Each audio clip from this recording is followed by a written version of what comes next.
அனைவருக்கும் எனது முத்தான முதல்வன் வணக்கத்தை தெரிவித்துக் கொள்கிறேன். இனிய காலை வணக்கம்.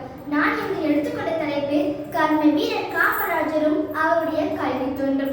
விருதுநகர் வீரனே, வியக்க வைத்த விந்தையனே, பல ஆயிரம் பள்ளிகளை திறந்து வைத்த பகுத்தறிவு பகலவனே, ஏழைகளின் துணைவனே, மனித உணவளித்த மனித நேயமே, கரை வேண்டி கட்டிய போதும் கரைப்படியாத கைகளை உடையவரே, உலகம் போன்ற முத்தவரே, அவரே எங்கள் காமராஜர் ஐயா. தமிழகத்தில் காமராஜர் அவர்கள் ஆட்சியில் இருந்த போதுதான் கல்வி முன்னேற்றமடைந்தது.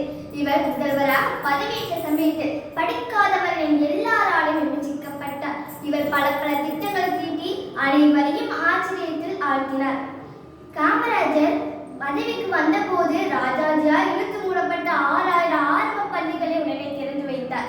இவர் 6 கோடி ரூபாயை உடனே ஒதுக்கி புதிய பள்ளிகள் கட்டுவதற்கும் ஆசிரியர்கள் நியமிப்பது போன்றவற்றிற்கு செலவிட்டார்.